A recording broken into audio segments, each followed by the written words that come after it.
Good morning and happy Friday. Not a ton of news this week, but we've got a great lineup for you. First up, the tech giants have all announced workforce investment plans to help build data centers, but I'm wondering if it's work that nobody wants. Are we stuck building pyramids for Pharaoh Zuck? And then we'll talk about the Zoom Work Vivo news, the Workday lawsuit that won't die, new funding to kill the job apply button. My buddy Lori Rudiman follows the money on the speaker circuit, and we talk redesigning entry level work with Susan Hanold on Totally Talent. All before the wrap heads on location to the mountains of Stowe, Vermont next week, where the hills are alive. Let's get at it. Hit the theme song. It's the Rap HR Tech News and Shenanigans. It's the Rap. Here's your host, Mike Wood. Some quick housekeeping. This week's edition is again brought to you by our sponsor, Perfect Hire, the makers of Agency Plus. There's going to be more of them on the end, but please check them out at theperfecthire.co. And you can check out their website here because I have mastered the sharing a separate screen function on the show. Awesome. So here's where my head went this week. And it starts with ancient Egypt. The pyramids were the most ambitious construction project of the ancient world. And here's the thing everyone gets wrong about them. They weren't built by slaves. That's the Hollywood version. The whips, the chains, Charlton Heston, let my people go. You remember it, or you've heard about it from your parents. But the granite tells a different story. The people who raised those monuments were paid. They were organized into work crews, housed in a village beside the site, fed from the state stores, even tendered by the state's physicians when a block came down on the wrong foot. A lot of them were seasonal hires, conscripts floating through the flood season when the Nile drowned the fields and there was no farming to do anyway. Paid, housed, fed, seasonal. By the standards of the third millennium, this was a pretty good gig. But here's what they were paid. They were paid with bread and beer, rations, even calories to haul the next store and come back tomorrow. They built the most valuable objects in the ancient world, and they walked away with a full belly and the right to say that they've been there. The pharaoh got eternity. The workers got lunch. Now hold that picture and look at the two different lifelines being thrown to the American worker right now. At the bottom of the wage ladder, Google's spending $50 million to train 300,000 electricians and pipe fitters. Meta's spending $115 million on Workforce Academy because somebody has to physically build the data centers. At the top, the hyperscalers are taking their own senior engineers, the people that used to do the interesting work, and they're reassigning them into data labeling. We might as well call it dabling, and grade model outputs. But one Meta engineer told Wired the unit was, quote, literally the gulag. You have zero purpose in life all of a sudden. So this is happening right now. So when I see 50 million spread across 300,000 workers, that's $166 a head against 180 to 190 billion in AI capex Google has slated for the next year. I don't see a workforce investment. I see rations. I see bread and beer with the hard hat on. Both lifelines, top and bottom, terminate the exact moment the project they're attached to succeeds. You don't need the people that pour the foundation once it's poured, or the ones who train the model once it's trained. So here's the gut punch I want you to take away this week. The whole promise of automation all the way back to the Jetsons was simple. The machine does the dishes so the family gets to live. Rosie handles the drudgery, the humans get the afternoon. But look what's actually on the table, and it's that deal run exactly backwards. The machine gets the creative, generative, interesting work, the writing, the designing, the building, and the human gets handed a labeling queue. We were promised that the robot would do dishes so we could paint. Instead, the robot paints, and we annotate its brushstrokes. And remember, the Jetsons owned Rosie. The version arriving now is one where you don't own the robot. You train it, and someone else's payroll, building someone else's asset, right up until the day it doesn't need you. So we know exactly where we're going. The only thing nobody will tell you is what we're supposed to do once we arrive there. Now, is it because they don't know? Or is it worse because they do? Think about it. Think about it for next week. Moving on to our next stories. Oh, nope, I pressed the wrong button. Here we go. HR Tech News of the Week.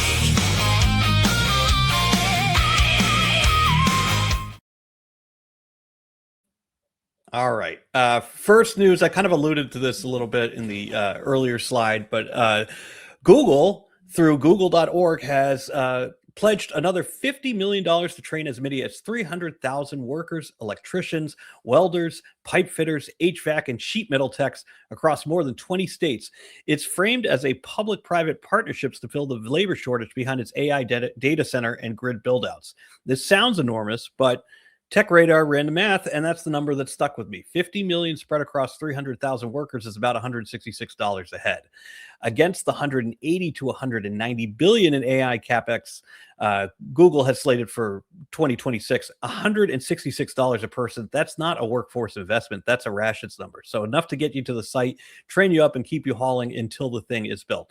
And it doesn't land in a vacuum. It comes a week after Meta's America Workforce Academy, and the same week Adobe and LinkedIn launched their own AI skills tie-up. I do think that a lot of this has to do with communications and how you say you're trying to get that data center in local communities. You're going to say that you're investing in jobs and you're bringing jobs, but it's like when a casino comes to an area and it brings some jobs, is it making that area better? Most of the times it isn't. It gets worse. But anyway, everybody is funding the trades right now. The work is real and the wages are real.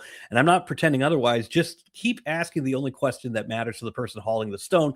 What happens the day the data center is finished? What happens after it's done? All right. Read more in the newsletter at ilovetherap.com. Next story. WorkVivo. The employee experience platform Zoom acquired back in 2023 just unveiled WorkVivo HQ, an AI native digital headquarters that folds communication, knowledge, and action into one surface. It's built on Zoom's AI and same federated foundation as Zoom Mate, drawing on Zoom's own models, plus OpenAI, Anthropic, and others. The headline feature is HQ Agent, an agentic layer that reaches into 60 plus enterprise systems, Gmail, Google Drive, Jira, Salesforce, ServiceNow, Workday, to pull information and act on an employee's behalf. WorkVivo says it's now serving 10 million plus users across 1,300 plus organizations. It's great to see all these tools be able to tie together, and I really think that that's where some of this future agentic work is going to move. But here's the part I'd underline. The product matters less than the distribution behind it. Zoom is one of the most widely installed tools in the entire enterprise.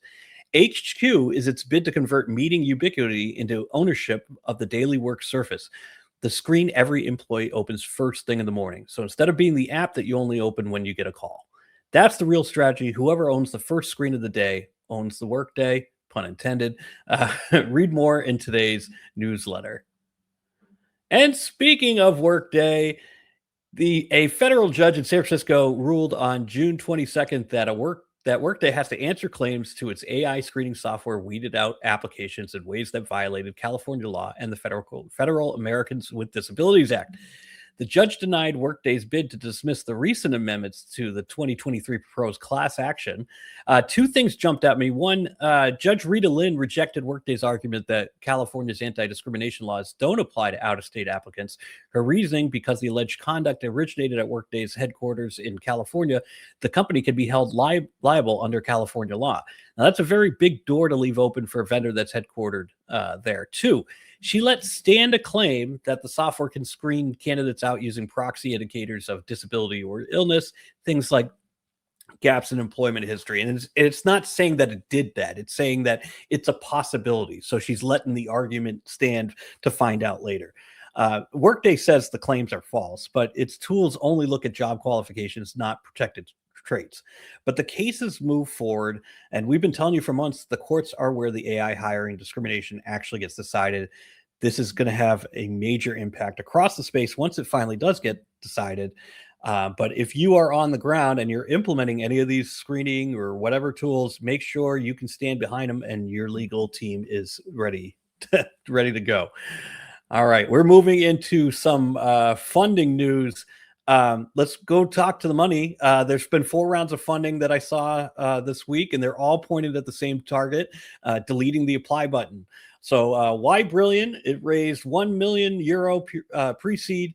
Morantex backed. It's out of Berlin. They're building an AI agent recruitment platform that matches candidates to employers with no traditional application at all. Orbio raised 21 million in a Series A to scale a set of AI agents, and they have names: Maria, Daniel, and Claire, that interview, onboard, and manage hourly workers. Fika Jobs raised 4 million in a pre-seed for a video-first hiring platform.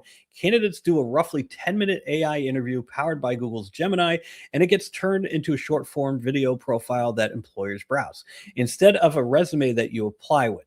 It's free for job seekers, and they take 10% of a successful hire's first year salary. I'm interested in this one because this seems like if it's powered off of Gemini and Google, what's to stop Google and Gemini just from creating their own thing? So look for that, and I'll keep a track on that for the next couple of weeks just to see where that goes. And Neural raised 52 million in a Series A for its AI native global payroll and benefits platform. So the through line on the first three is unmistakable: the application, the resume, the apply button itself. That's the thing that companies are racing to make obsolete. We've been tracking the collapse of the hiring funnel for a while now. The venture money is openly funding the demolition. You can read more in the newsletter at ilovetherap.com.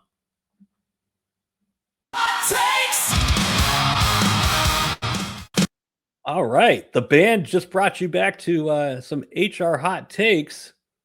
If my mouse is working. There we go. All right. My buddy Lori Rudiman of Punk Rock HR writes every week, and I love reading her posts, but she published a pretty good one this week. It was a sharp piece about the leadership and good life speaking circuit. So these are if you've been to an HR tech conference or HR conference or Work Human or any of these big conferences, you see these speakers. These are the Harvard trained happiness experts, or they're the people that are building careers, preaching integrity, but they carry an extraordinary burden to actually know where the money comes from and who's checked their signing. So her news hook this week is the data leak that exposed the members of that weird dialogue group that Peter Thiel is running, the Invitation Only Society for the Global Elite. But the uncomfortable question she's pressing is one for anybody who stood on a stage at a big HR conference. Do you actually know who's funding the room you're standing in? So she did point out that there are a lot of speakers that we've seen at the SHRMs over the years and whatnot that are on this list. Now, I'm not saying that means that they're completely evil and weird like Peter Thiel, but look at where the money is coming from and how that could influence the decision. So it ties right back into this whole episode today. Everybody in this economy is cashing a check from the people building the pyramid. Laura's just asking whether you stop to read the name on it. You don't have to say yes to the money. You don't. It's worth a read. The link is in the newsletter.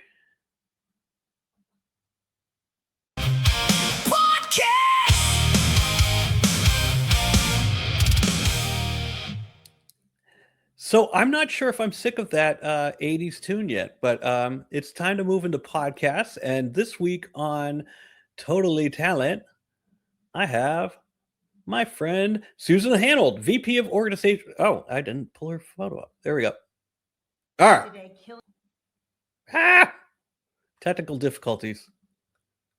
There we go. There's Susan. All right. So I sat down on Totally Talent with Susan Hanold. She's the VP of Organizational People and Change at People Results.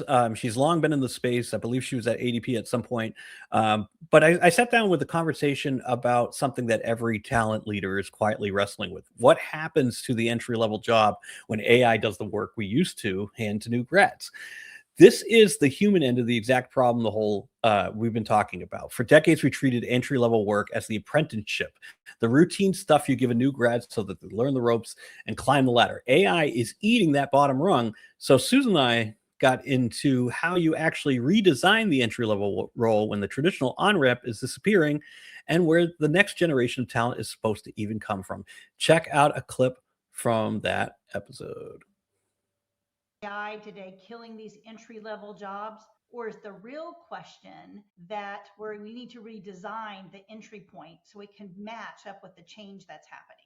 What do you think? I think we need to redesign. And I think you need to assume that, okay, the kids coming out of school in 4 years will have been using this technology for that amount of time. If I was a college grad right now, I would be getting all into the coding stuff because that's just like, what else are you going to do? So I think I think we need to figure out. So right now, a lot of companies and a lot of in the news is we're just going to lay off a huge chunk of people, but you'll have to try to figure out what that new entry level role looks like. What is it? Is it more of an apprenticeship type of thing? I don't know.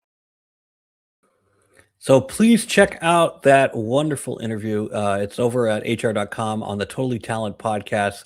And so that's it for the week. So as you head into the week, ask yourself a question about your own work, your own organization, your own AI rollout. So when this thing succeeds, who still has a seat at the table? Build for that answer now, and while you still have some leverage to do it. Thank you again to our sponsor, Perfect Hire, makers of Agency Plus. Go check them out on theperfecthire.co. And if you're not subscribed to the free newsletter, head to ilovetherap.com. I'm off to Stowe, Vermont for the week with some very special rap activities planned in there. So stay tuned on location. Thanks for watching and have a great weekend, and I'll see you next week.